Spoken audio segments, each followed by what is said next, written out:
hermanos, que tengan un feliz sábado. Bueno, para las que llegaron ahora último, les comento que vengo de Santiago de Chile. ¿Ya? Saludos de allá para ustedes. Bueno, les voy a contar un poquito sobre mí para que me conozcan algo, ¿ya? Para que rompamos el hielo. Bueno, yo la verdad es que soy un antitipo de médico, ¿ya? Porque es algo diferente. Mire, yo desde chico siempre tuve la habilidad de reparar cosas, ¿ya? Y desde chico me interesó mucho todos los mecanismos, ¿ya? Por ejemplo, mis juguetes, a mí me regalaban un juguete y yo lo desarmaba completo. Quería saber cómo funcionaba. Los engranajes, el motorcito, las pilas, las baterías. Y siempre tuve esa inquietud de saber cómo funcionaban las cosas. Bueno, al principio yo desarmaba aparatos y nunca más funcionaban, que era lo normal. Pero llegó un momento en que empecé a meterme y logré hacer que funcionaran, ¿ya? Y yo a la corta edad, digamos a los 10 años, yo ya estaba reparando cosas. ¿Ya? Me gustaba, por ejemplo, en mi familia mi madre botaba un secador de pelo porque ya no funcionó y yo lo tomaba, lo desarmaba, lo analizaba y lo reparaba. ¿Ya?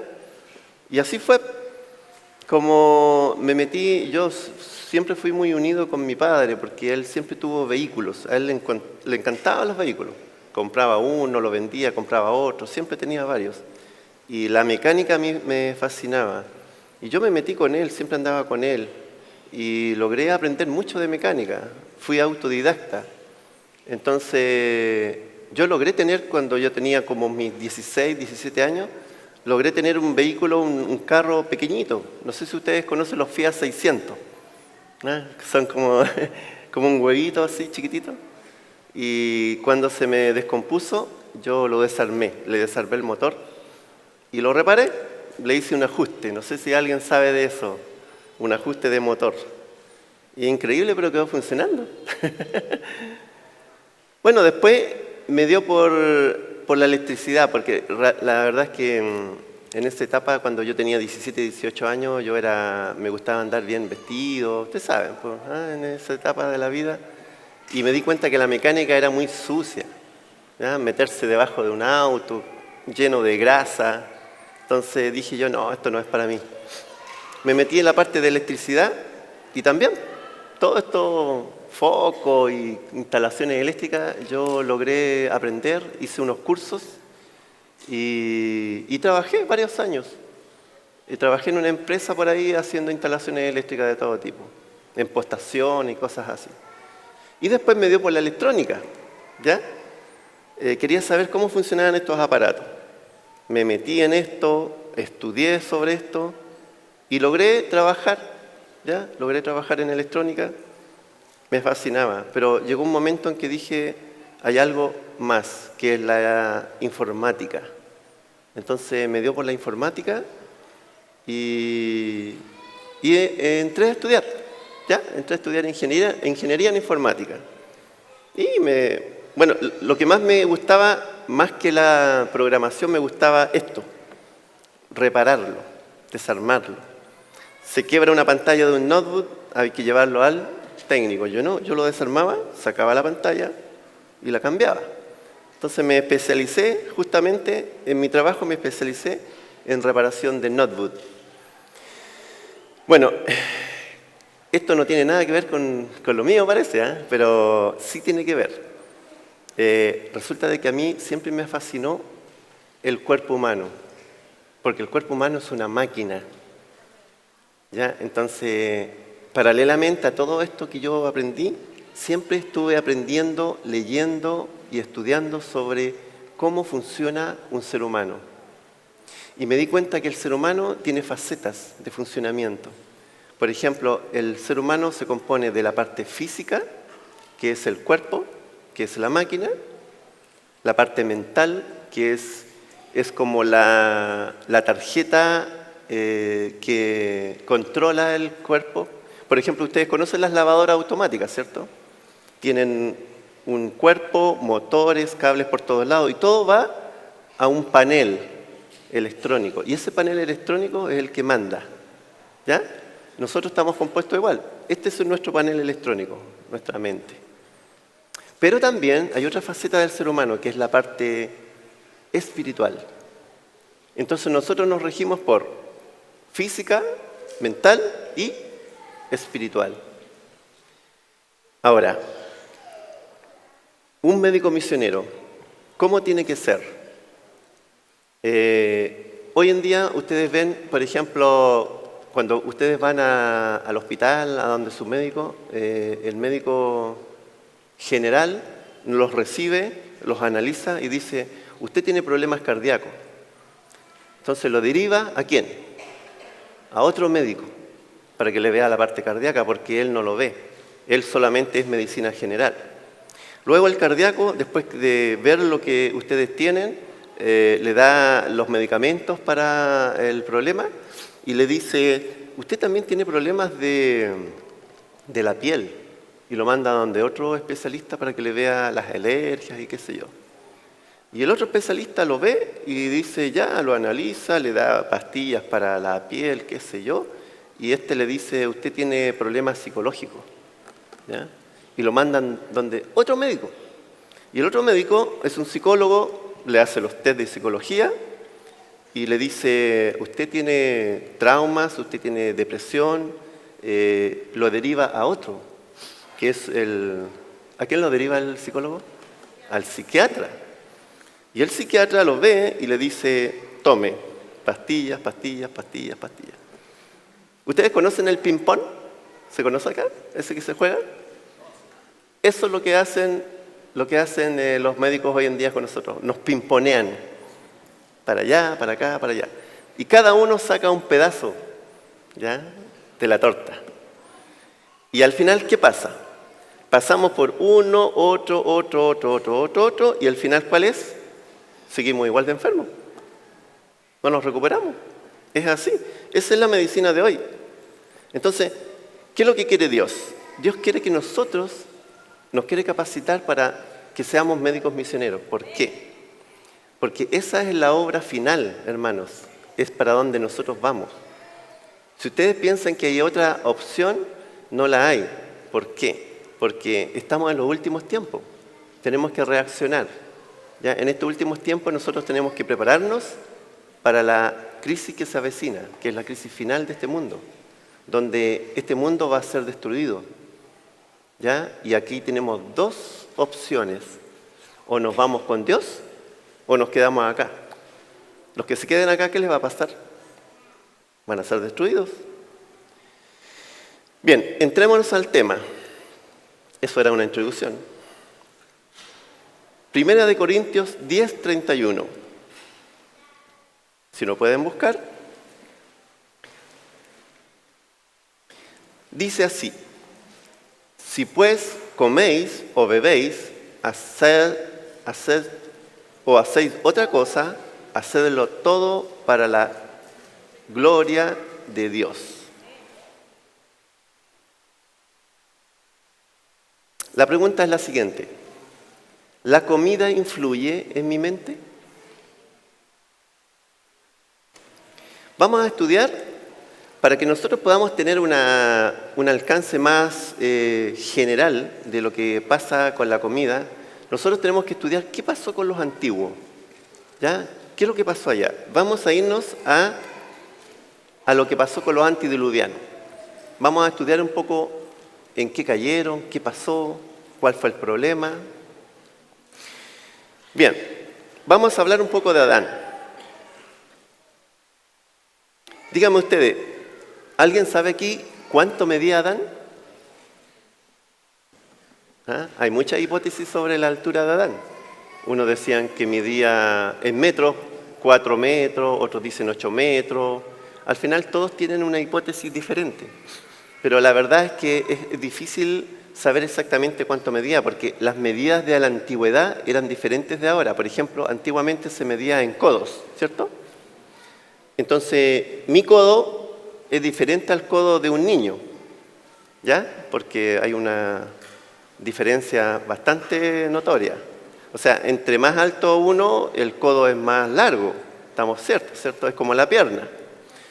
Bueno, en ese tiempo la Biblia muestra la medida de codos, pero de hombres gigantes. Entonces, nosotros no sabemos cuánto medía el codo de un gigante, porque mi codo medirá casi medio metro, pero a lo mejor el gigante medía 2 metros, no sé, quién sabe. Nadie ha visto un gigante. Entonces, la medida real de Adán nadie la sabe. Lo que sí sabemos es que Adán, en la creación de animales y todo, todos los animales que fueron creados, él era el más fuerte. Quiere decir que él superaba a un elefante. ¿Ya? O sea, tomaba un elefante y lo lanzaba lejos. O sea, realmente tiene que haber sido un gigante, muy fuerte. ¿Cuántos años vivió Adán? ¿Quién sabe? ¿Ah? Adán vivió exactamente 930 años. Imagínense ustedes, 930 años. O sea, es tanta vida que yo me aburriría viviendo tanto. Pensemos en lo siguiente. Hoy en día, un ser humano, ¿cuánto es la tasa de vida? Generalmente un ser humano, los que tienen más suerte, pasan los 80, pero normalmente estamos muriendo antes. ¿Ya? La longevidad ya es algo del olvido. En esos tiempos los seres humanos eran diferentes a nosotros. ¿Ya? Vamos a hablar un poco de Adán. La pluma inspirada habla mucho sobre Adán, ¿ya? De la capacidad que él tenía. Por ejemplo, Adán era muy fuerte. Adán podía correr y trabajar todo el día sin parar, y 2 días y 3 días. Tenía una vitalidad increíble. Adán, por ejemplo, tenía un cerebro, bueno, me imagino que la cabeza de Adán tiene que haber sido enorme. El ser humano de hoy en día ocupa el 10% de nuestra mente. Es lo que podemos ocupar. Y se desconoce qué es lo que hay allá. ¿Ya? ¿Qué capacidad tenemos nosotros en la mente? Pero nuestra degradación no nos permite ocupar el resto de la mente. Adán, él ocupaba el 100% de su mente. Adán era un genio, sabía de todo. Adán, por ejemplo, sabía sobre la naturaleza, sobre la física, sobre la química de los alimentos. Por ejemplo, Adán, a él se le destinó ponerle el nombre a todo tipo de animales que existieron en ese tiempo, que me imagino que deben haber sido muchos, porque muchos animales se perdieron. Y insectos, árboles, todos los nombres de cada cosa creada por Dios, él le puso el nombre. Entonces, imagínense ustedes la cabecita que tenía. ¿Ya? Otra cosa, Adán tenía una vista perfecta. Pero ustedes dicen, ¿qué es lo que es una vista perfecta? Por ejemplo, yo ya tengo mis 50 años y yo voy a sacar documentos y me hacen la prueba de la vista, perfecto. El hombre me dice que tengo la vista perfecta, no uso lentes, nada. Pero Adán era más allá de una vista perfecta. ¿Qué animal hoy en día tiene la vista más larga que existe? El águila. ¿Cuánto el águila, a qué distancia puede ver su presa? A 10 kilómetros. Él está volando el águila y a 10 kilómetros ve a su presa y se lanza. Imagínense la vista tremenda que tiene el águila. Pero dice la pluma inspirada que Adán tenía mucho más que eso. Y tenía una vista tan perfecta que veía correr la savia de los árboles. ¿Ustedes saben lo que es eso? Ver correr la savia de los árboles. O sea, Adán tenía una vista a rayos X. Podía ver sobre las cosas o dentro de las cosas. ¿Se dan cuenta? O sea, es increíble, ¿eh? Vamos a hablar de otro personaje que vivió más años que Adán. Fue Matusalén. ¿Cuántos años vivió Matusalén? 969 años. ¿Qué les parece? Estos seres de esos tiempos eran realmente increíbles. Ellos, por ejemplo, hoy en día se habla de genética, ¿cierto? Se están haciendo experimentos con animales en genética, pero los antediluvianos, la genética para ellos era juego de niños, ¿ya? Ellos hacían y deshacían con los animales.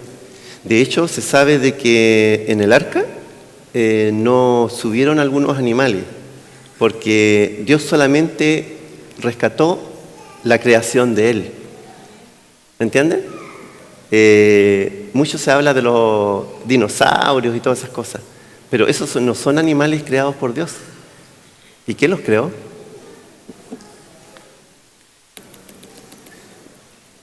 Vamos a hablar de Noé. ¿Qué edad tenía Noé cuando engendró a Sem y a Cam y a Jafet? ¿Quién sabe ese dato? ¿A qué edad nosotros engendramos hijos ahora? Normalmente uno se casa a los 25, 30, ¿cierto? Y engendra un hijo. Las mujeres, ¿hasta qué edad pueden engendrar hijos? ¿Alguien sabe ese dato? Se dice que hasta los 40, con suerte, ¿ya? Incluso algunas antes ya no pueden tener hijos. Fíjense ustedes que Noé tenía 500 años cuando engendró a Sem, a Cam y a Jafet. Imagínense, un viejito de 500 años teniendo hijos.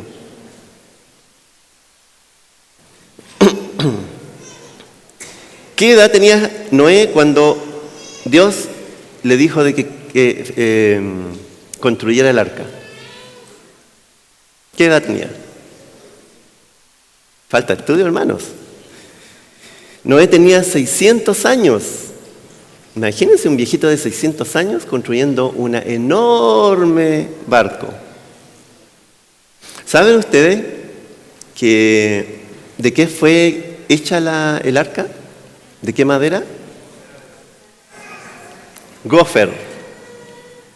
Fue madera de gofer. Esa madera tenía una particularidad muy especial. Era la más dura que existía. Dice la pluma inspirada que la madera de gofer era tan dura como una roca, ¿ya? De hecho, los antediluvianos, que eran gigantes y muy fuertes, les costaba más trabajar esa madera de lo que cuesta ahora trabajar la madera que existe hoy en día, a nosotros, como seres débiles. El arca, ¿cuánto tiempo estuvo Noé construyendo esa arca? 120 años, ¿cierto? Los mismos años que él predicó sobre el diluvio. 120 años. Ahora, imagínense ustedes, 120 años, un barco construido. Normalmente un mueble de 120 años está todo apolillado. Entonces, esa madera realmente era como roca, era muy dura. ¿Cuánto tiempo vivió después del diluvio Noé? Nadie sabe, ¿cierto? 350 años. Imagínense. O sea, en total, Noé vivió 950 años. Esa fue la vida de Noé. Ahora, hablemos sobre los antediluvianos. ¿Qué pasó con los antediluvianos? Mucho se habla sobre ellos, pero pocos estudian lo que pasó. Es importante, hermanos, que nosotros podamos analizar lo que les pasó a ellos, porque lo mismo que les pasó a ellos nos va a pasar a nosotros. Entonces es importante que sepamos la historia del ser humano, cómo cayó. Estamos hablando de seres muy, muy, muy inteligentes, seres muy fuertes, sanos, ¿ya? Tener una capacidad mental increíble. Estamos hablando de estos personajes, no estamos hablando de nosotros.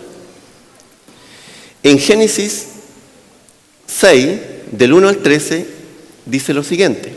Si lo quieren leer conmigo, o guiarme, o sea, acompañarme en la lectura, dice lo siguiente.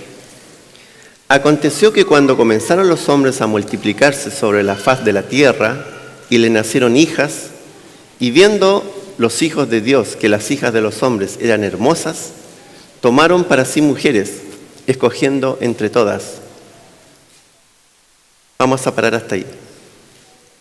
¿Les suena como conocido esta citación?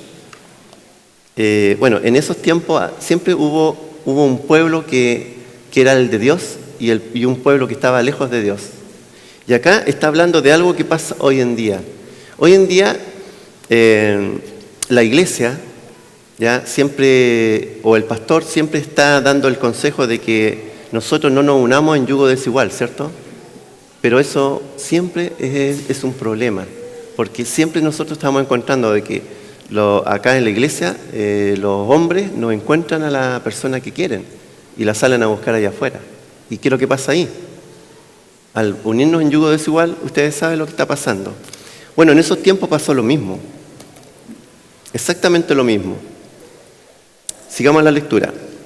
Y dijo Jehová: no contenderé mi espíritu con el hombre para siempre, porque ciertamente él es carne, más serán sus días 120 años.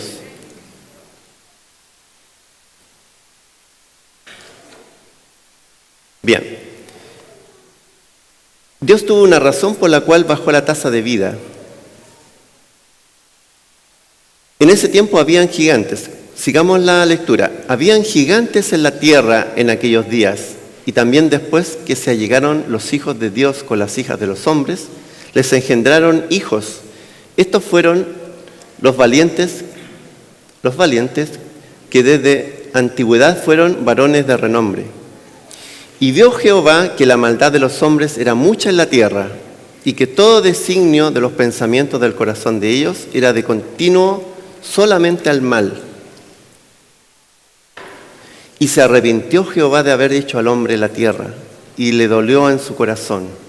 Y dijo Jehová: raeré sobre la faz de la tierra a los hombres que he creado, desde el hombre hasta la bestia, y hasta el reptil y las aves del cielo, pues me arrepiento de haberlos hecho. Pero Noé halló gracia ante los ojos de Jehová. Estas son las generaciones de Noé. Varón justo, era perfecto en sus generaciones, caminó Dios con Noé. Y engendró Noé 3 hijos, a Sem, a Cam y a Jafet. Y se corrompió la tierra delante de Dios, y estaba la tierra llena de violencia. ¿No les suena conocido eso? La tierra estaba llena de violencia. ¿Qué es lo que pasa hoy en día? Y miró Dios la tierra, he aquí que estaba corrompida, porque toda carne había corrompido su camino sobre la tierra. Dijo, pues, Dios a Noé: he decidido el fin de todo ser, porque la tierra está llena de violencia a causa de ellos, y he aquí que yo los destruiré con la tierra.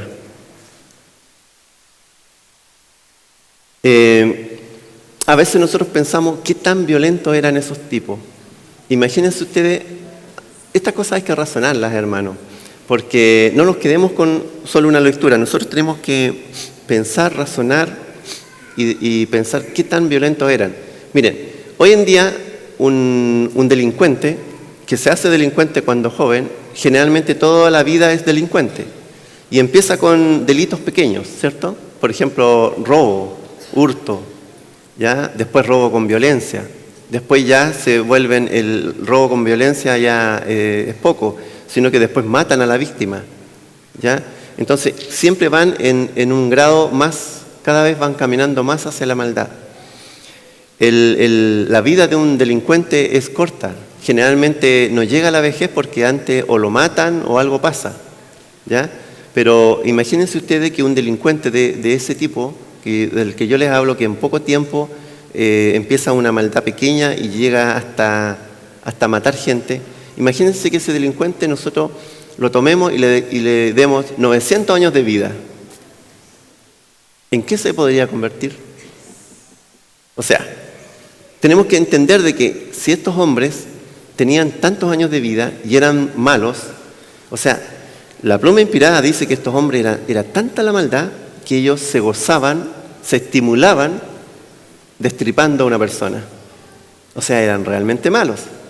O sea, tenemos que pensar la dimensión de la maldad que ellos tenían para entender a Dios por qué se arrepintió de haberlos creado y por qué los quiso destruir.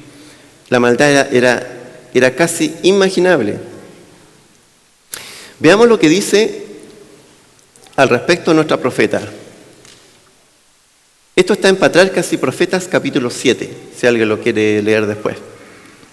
Dice, el linaje humano aún conservaba mucho de su vigor original.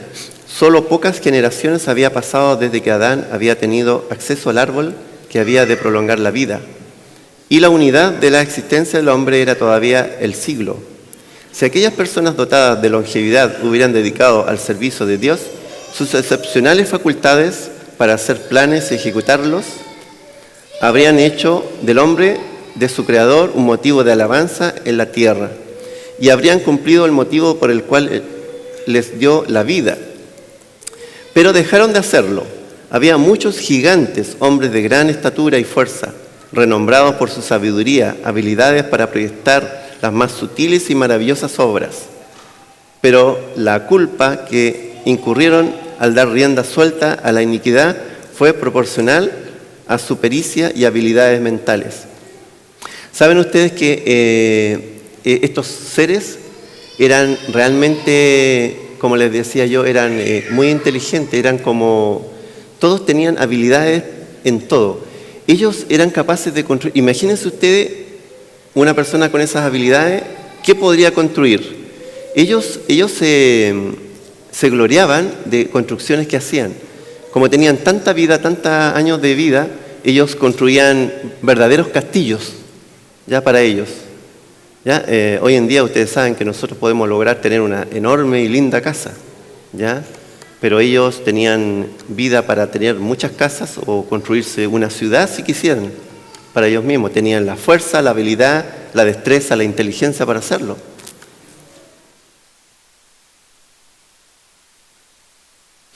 Dios otorgó ricos y variados dones a estos antediluvianos, pero los usaron para glorificarse a sí mismos. Y los trocaron en maldición, poniendo sus afectos en ellos más bien en aquel que se los había dado. Emplearon el oro y la plata, las piedras preciosas y las maderas selectas, en la construcción de mansiones para sí y trataron de superarse unos a otros en el embellecimiento de sus moradas con las más hábiles obras del ingenio humano. No es lejos de lo que pasa ahora, ¿eh? Solo procuraban satisfacer los deseos de sus orgullosos corazones y se aturdían en escenas de placeres y perversidad. No deseando conservar a Dios en su memoria, no tardaron en negar su existencia. Adoraban a la naturaleza en lugar de redimir culto a Dios, de la naturaleza. Glorificaban el ingenio humano, adoraban las obras de sus propias manos y enseñaban a sus hijos a postrarse ante imágenes esculpidas. Y dijo Jehová que la malicia de los hombres era mucha en la tierra y que todo designio de pensamiento del corazón de ellos era de continuo solamente al mal. Y corrompióse la tierra delante de Dios y estaba la tierra llena de violencia. Dios había dado a los hombres mandamientos como normas de vida, pero su ley fue quebrantada y como resultado cometieron todo tipo de pecados concebibles. Vamos a hablar sobre la destrucción de los antediluvianos. Muchos hermanos no saben realmente cómo fue esto de la destrucción. Yo les voy a explicar porque tenemos que estudiar lo que pasó con ellos para entender lo que va a pasar ahora. La primera destrucción de la tierra fue la preparación para la segunda. Yo se los voy a explicar por qué. Miren, brevemente les voy a mostrar cómo fue. Miren, en esos tiempos nunca había llovido sobre la tierra. De hecho, las personas eran muy inteligentes y entendían el peso del agua. ¿Ustedes saben lo que pesa un litro de agua? Pesa como más de un kilo. Entonces era difícil entender de cómo iba a caer agua del cielo si el agua no se suspendía en el aire. O sea, no lo podían comprender. En esos tiempos, por ejemplo, la tierra se regaba como con un vapor que salía de abajo de la tierra. Le llaman, allá en Chile se le llama camanchaca, ¿ya? En una hora en la mañana, bien temprano, tipo 4 o 5 de la mañana, sale una camanchaca y regaba los árboles. El agua estaba debajo de la tierra. Habían algunos ríos, sí, había algo de agua, pero la mayoría del agua estaba debajo de la tierra. Había más tierra arriba visible, ¿ya?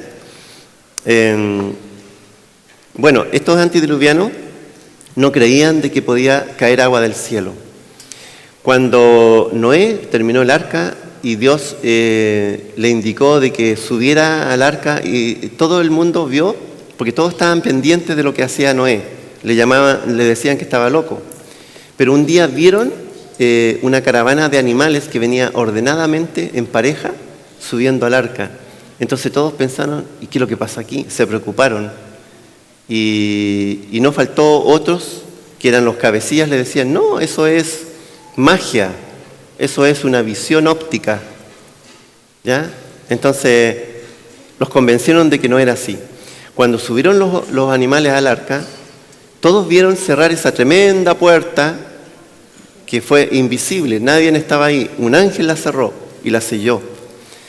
Luego, cuando empezó a llover, empezó poquitito a llover y los hombres se empezaron a preocupar porque vieron que caía agua del cielo. Luego esa lluvia se empezó a poner más tensa, más gruesa, tanto así que no se veía ni a 1 metro de distancia. Y de repente, cuando empezó a sonar un estruendo en la tierra, empezaron a salir chorros de agua gigantescos de debajo de la tierra, a presión hacia afuera.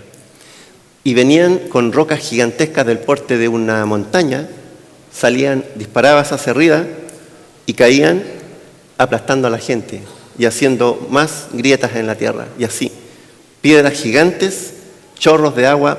Entonces, ¿cómo fue esto? Agua por arriba, agua por abajo. Rápidamente el oleaje, la desesperación, los hombres corrieron hacia el arca, gritando, las mujeres con sus bebés en alto, diciéndole a Noé, salva a mi hijo. Y Dios le dijo a Noé, no te muevas de ahí. La desesperación de la gente de adentro fue tremenda porque querían ayudar a la gente y no podían. Dios les prohibió. Y la desesperación de la gente de afuera tratando de entrar al arca, estos hombres gigantes muy fuertes trataron de romper el arca para poder entrar. Pero el arca estaba construida con, ustedes saben, con la madera que estaba construida. No pudieron lograrlo. Los oleajes se llevaban a la gente, la desesperación, iban donde los animales más grandes de ese tiempo, animales prehistóricos, y se amarraban a ellos, pensando de que como el animal era más grande y más fuerte, iba a salir a flote con ellos.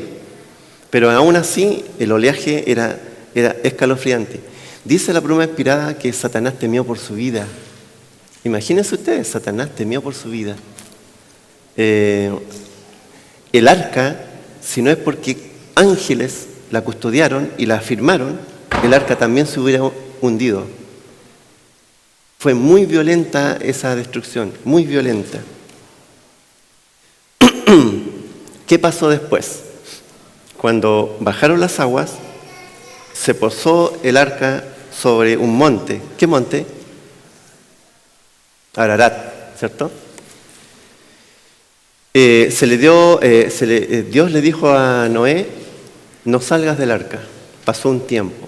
Pero fíjense ustedes que cuando bajó el arca, cuando bajó el agua, el nivel del agua, la tierra estaba llena de cadáveres. ¿Saben ustedes que en ese tiempo nadie se imagina la cantidad de gente que había? Miren, hoy día es raro ver a una mujer que tenga 2 hijos a la vez, o 3 hijos a la vez, ¿cierto? Dicen que es una cosa extraña, pero para los antidiluvianos no era extraño. Las mujeres tenían de a varios hijos a la vez. Nadie sabe cuántos, pero tenían de a varios. La tierra estaba llena de gente y llena de animales. Imagínense ustedes, si yo me caso y me propongo tener hijos con una mujer, yo he visto mujeres que han tenido hasta 14 hijos. Yo he sabido. Pero imagínense usted una mujer con 900 años, ¿cuántos hijos puede tener? O sea, son muchos. Entonces, cuando bajaron las aguas, quedó todo diseminado la superficie de la tierra con cadáveres, puros animales prehistóricos y hombres gigantes y árboles, todo ahí aplastado y la putrefacción fue enorme. ¿Qué es lo que hizo Dios? Dios no dejó salir a Noé del arca todavía porque levantó una especie de huracán y levantó capas de tierra y tapó todo ese sedimento. Capas de tierra, tapó. Y listo, dejó todo impecable. Y después le dio permiso para salir del arca. Ahora, centrémonos en esto. ¿Por qué la primera destrucción fue la preparación para la segunda? Estas capas de tierra que cubrieron ese sedimento con los años se convirtió en algo. ¿En qué creen ustedes que se convirtió? En petróleo. ¿Hay algún mecánico acá? ¿Alguien que sepa de mecánica? Me imagino que sí. Bueno, yo les voy a explicar brevemente. Hay una diferencia entre un motor a combustión a gasolina y un motor a combustión a petróleo. Los mecánicos lo saben. El motor a gasolina requiere de una chispa que lo encienda. Y el motor a petróleo no necesita chispa. ¿Ya? Entonces, ¿qué pasa? Dentro del motor hay unos cilindros, hay un pistón, un émbolo. Ese pistón, por ejemplo, en el funcionamiento de un vehículo a gasolina, tiene una bujía. No sé, aquí se le llama bujía, ¿o no? Que es un aparatito que va metido adentro y provoca un arco de energía, de corriente. Entonces, en el momento que sube el pistón, con la benzina adentro, la bujía enciende y estalla y baja el pistón. Y eso produce un movimiento de varios pistones, produce un movimiento de rotación y es el motor que conocemos nosotros. Pero en un motor diésel no es así. El motor diésel no tiene bujía. Entonces, ¿qué enciende el petróleo? Si nosotros tenemos un tambor acá de petróleo y yo prendo un fósforo y lo lanzo al tarro de petróleo, ¿qué creen ustedes que pasa? ¿Se apaga el fósforo? No le pasa nada. ¿Y cómo enciende eso? El petróleo tiene una forma de encender muy especial. El petróleo necesita presión. Miren, en el motor, cuando en el cilindro baja el pistón, se abre una válvula donde entra petróleo con aire. Luego que está bajo el pistón, se cierra esta válvula y sube el pistón y provoca, igual que un bombín así cuando uno hace presión. Y la presión de aire hace que el petróleo reaccione como pólvora y estalla. ¡Fa! ¿Ya? Entonces, ¿estamos entendiendo lo que está pasando aquí o no? Ya. Acá abajo de nosotros hay petróleo. Hay capas sobre ese petróleo que están haciendo presión. Ustedes han visto los volcanes, ¿cierto? Esa presión que está haciendo la tierra debajo sobre el petróleo está produciendo estallidos, está produciendo fuego y está saliendo por los volcanes. Hermano, nosotros estamos parados sobre un polvorín. Abajo hay un polvorín que en cualquier momento va a hacer erupción y va a estallar. Ahora, ¿cómo va a ser la destrucción de la segunda destrucción? La primera fue la preparación para la segunda. Se dice de que va a caer fuego del cielo y va a salir fuego de debajo de la tierra. Lo mismo que pasó en el diluvio. Agua de arriba, agua de abajo. Ahora va a ser fuego de arriba y fuego de abajo. ¿Dónde nos podemos proteger? Hay gente que hace esto subterráneo para protegerse ante cualquier evento, pero el fuego va a venir de abajo. Solamente se necesita una chispa, algo que encienda este petróleo y va a estallar. Entonces, este es el fuego consumidor que nosotros entendemos que va a pasar en los últimos tiempos, en la destrucción final.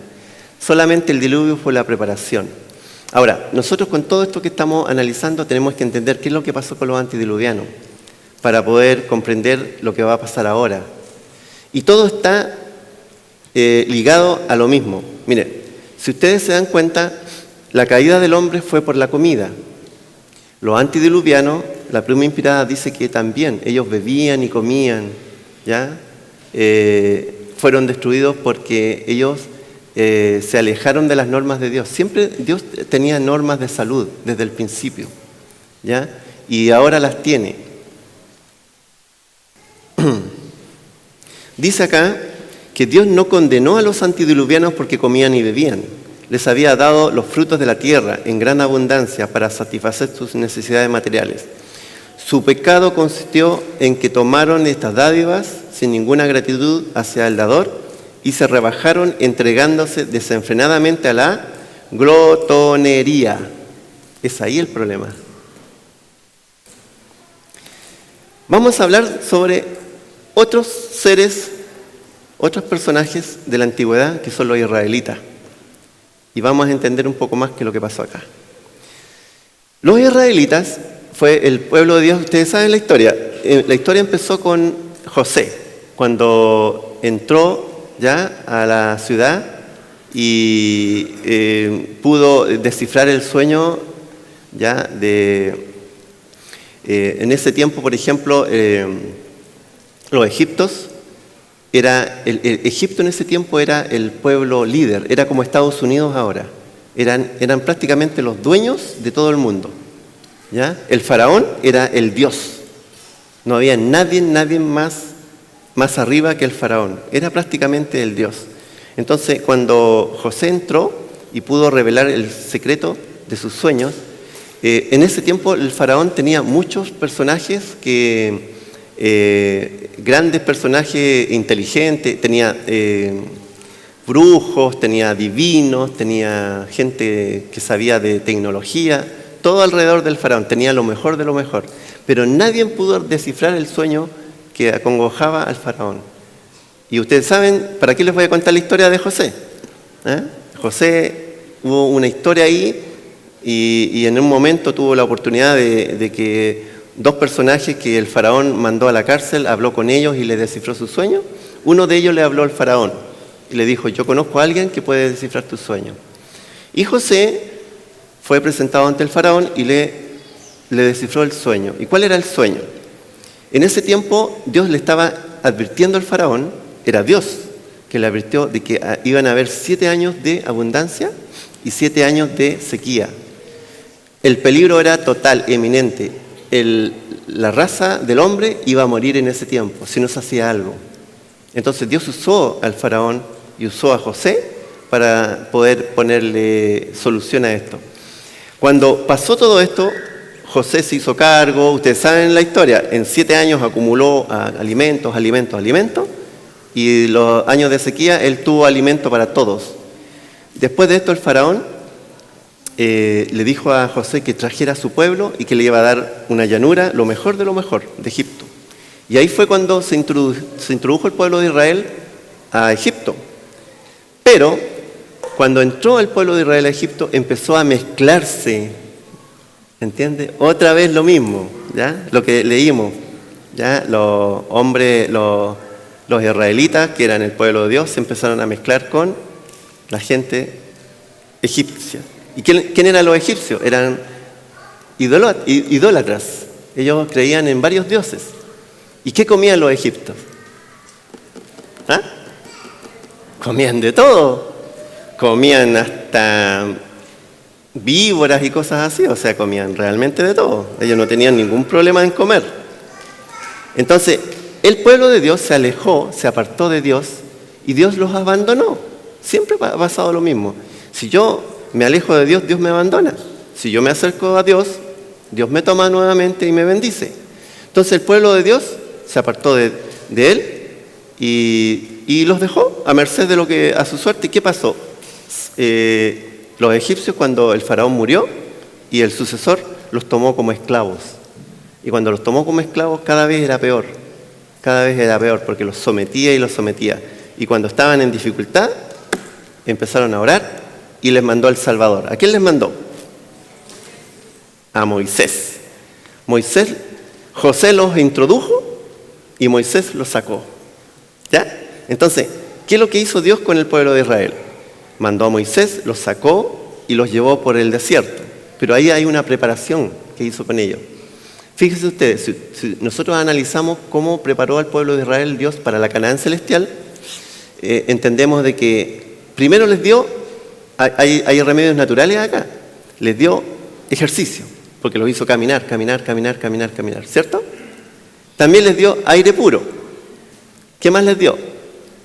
Agua pura. Moisés golpeaba una roca y fluía agua pura. ¿Y qué más les dio qué les dio de comer? Maná. ¿Qué es lo que pasó con eso? ¿Qué es lo que quería Dios con el pueblo de Israel? Dios quería purificarlos, y los quería purificar con ejercicio, aire puro, agua pura y maná. ¿Y qué pasó cuando ellos se aburrieron de comer todos los días el mismo menú? Les empezaron a molestar, tanto que Dios realmente se enojó con ellos y les mandó carne. Comen todo lo que quieran. ¿Y qué pasó?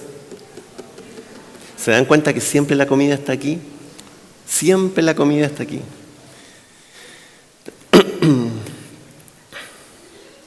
Bueno, la idea era purificar al pueblo de Israel.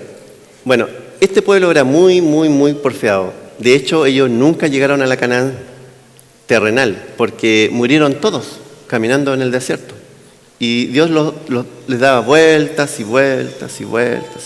Murieron todos. Los hijos de ellos lograron. ¿Ya? Los hijos de ellos lograron entrar a la... Nosotros hoy en día, Dios nos quiere preparar igual que preparó al pueblo de Israel. Nos quiere purificar. ¿Ya? ¿Y cómo nos quiere purificar? ¿Qué nos entregó para purificarnos hoy? El régimen pro salud. Quiere hacer exactamente lo mismo que hizo con el pueblo de Israel. ¿Y qué estamos haciendo nosotros? ¿Cuál es nuestra respuesta? ¿No será que estamos haciendo lo mismo que el pueblo de Israel, aburridos de la dieta esa? ¿Y queremos carne?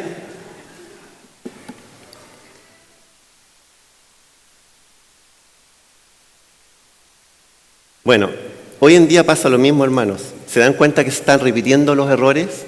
¿Siempre los errores se están repitiendo? Los antediluvianos fueron destruidos, ¿cierto? ¿Qué otro pueblo después del diluvio fue destruido? Sodoma. ¿Qué pasó con los sodomitas? Dice la pluma inspirada que los sodomitas vivían en borrachera, comida. O sea, volvieron, ellos parece que no se acordaron qué es lo que había pasado antiguamente, cómo Dios se los había destruido, y volvieron a cometer el mismo error y fueron destruidos. Y hoy en día parece que tampoco nosotros nos estamos acordando de lo que pasaron con los antiguos, porque los mismos errores antiguos se están repitiendo hoy en día. Nosotros tenemos que tomar conciencia, hermanos, de que esto del régimen pro salud no es algo simple, no es algo sin importancia. Esto tiene importancia total. El régimen pro salud es lo que va a hacer que nosotros nos podamos salvar. Yo les expliqué, Satanás está contaminándolo todo.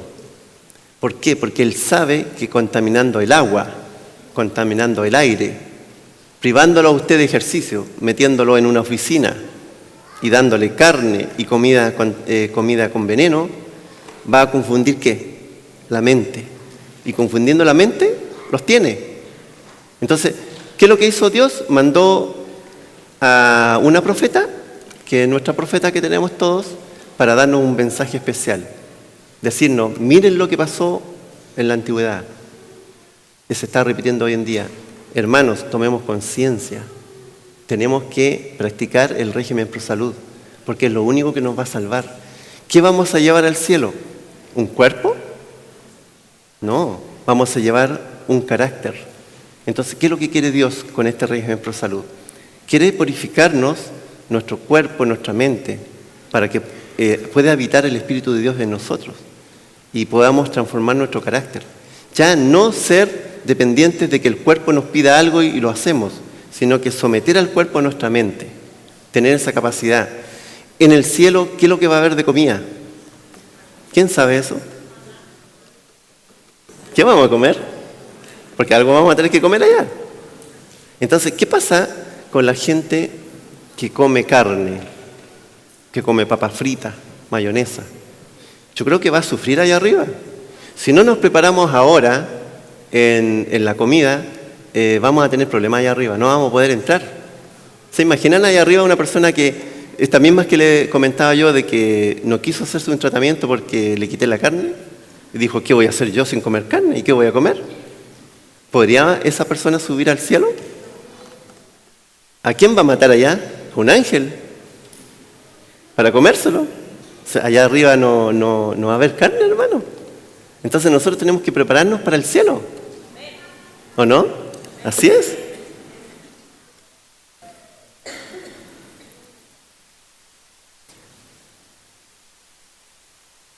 Bueno, hablamos sobre Sodoma, ¿cierto? Pero miren, no todo es tan terrible. Hubo un pueblo parecido a Sodoma que se salvó. ¿Cuál fue ese? Nínive. Nínive era tan perverso como Sodoma y Dios lo tenía condenado a la muerte. ¿Y a quién mandó a salvar a Nínive? A Jonás. Fíjense que Jonás fue el profeta más, a ver, ¿cómo le podríamos decir? ¿Malo? El profeta más desordenado, el profeta más porfiado, porque hizo todo lo contrario a lo que Dios quería. Dios mandó a Jonás a Nínive y Jonás caminó hacia allá. No quería Jonás ir a Nínive porque él quería que fuera destruido, así como Sodoma, porque él conocía la maldad de ese pueblo y quería que Dios los acabara, así como Sodoma. Y ustedes saben la historia. Se fue Jonás corriendo hacia el otro extremo. Y ustedes saben, iba en un barco, vino una tormenta, los tipos lo tiraron al mar y un pez se lo tragó. Y fíjense dónde lo fue a dejar. A Nínive. Interesante, ¿eh? Cuando Jonás habló y predicó a Nínive, ellos tomaron conciencia. ¿Sabe por qué tomaron conciencia? Porque ellos se acordaron de lo que pasó con los antediluvianos y se acordaron de lo que pasó con los sodomitas. Entonces, quiere decir, hermanos, que no está todo perdido acá. Hay un pueblo, nosotros representamos, los que nos vamos a salvar, representamos al pueblo de Nínive, porque resulta de que nosotros vamos a ser los que vamos a tomar conciencia y vamos a lograr salvarnos de lo que viene ahora. ¿Queremos pertenecer al pueblo de Nínive o queremos pertenecer al pueblo de Sodoma? Acá hay dos caminos, hermano. Dos caminos, no hay otro.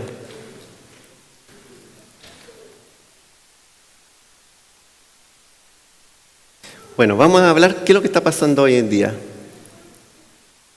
Fíjense ustedes que los sodomitas, ¿ustedes saben cómo eran ellos, más o menos? ¿Se los imaginan? Los sodomitas, en ese tiempo había un asunto de identidad de género allá.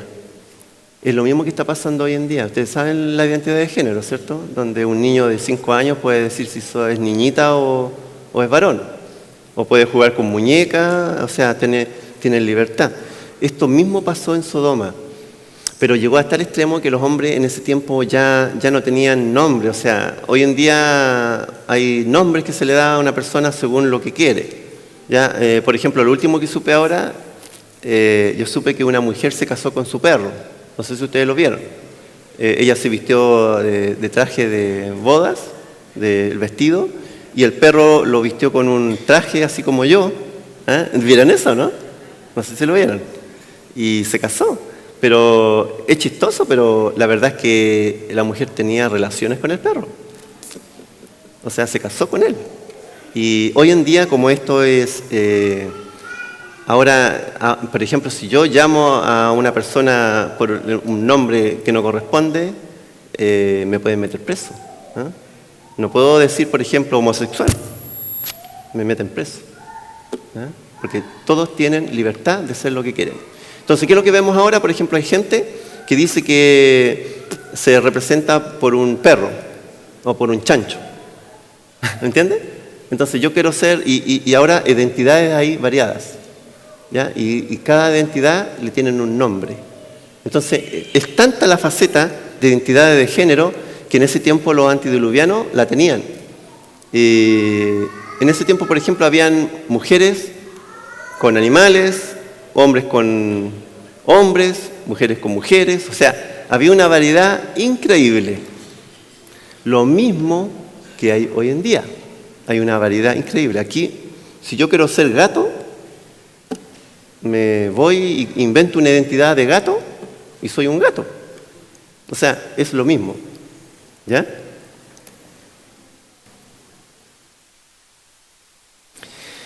Vamos a cerrar este tema, porque este tema es muy amplio, hermanos. Yo trato de generalizar para que ustedes vayan entendiendo lo que pasó con los antiguos para poder seguir en el estudio y abocarnos más sobre el régimen pro salud.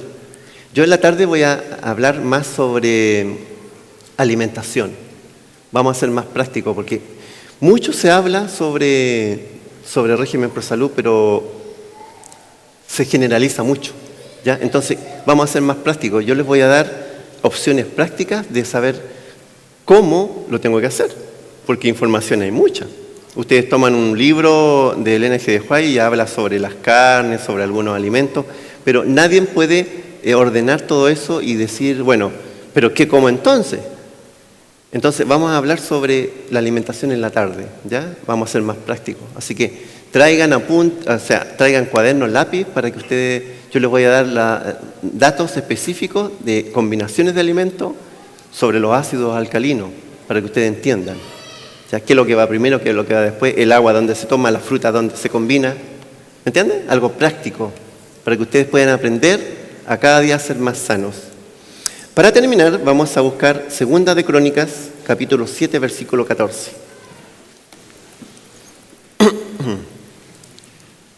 Este versículo me gusta mucho, porque este versículo habla de la solución que tiene el ser humano hoy en día para Dios. Leamos. Dice así: si se humillare mi pueblo, sobre el cual mi nombre es invocado, y oraren y buscaren mi rostro, y se convirtieren de sus malos caminos, entonces yo oiré desde los cielos y perdonaré sus pecados y sanaré su tierra. ¿Saben de qué se refiere cuando Él dice que sanaré su tierra? Se trata de nosotros. Esta es nuestra tierra. ¿Se dan cuenta? Bueno, hermanos, espero que podamos seguir estudiando y hablando sobre el tema. Y para terminar, una oración, ¿cierto? Nos postramos de rodillas. Oremos. Padre nuestro que estás en los cielos, Señor, te damos gracias porque hemos podido compartir un poco de información que tú nos das, Señor, cada día, para que los hermanos puedan tomar conciencia y podamos no caer en lo mismo que cayeron los antiguos, Señor. Tenemos que aprender cada día cómo es el hombre, cuáles son las avenidas del alma que hacen que nosotros caigamos, Señor, ante el enemigo. Te pedimos, Señor, que te quedes en este santo sábado y bendice a todos los hermanos en el nombre de Jesús. Amén.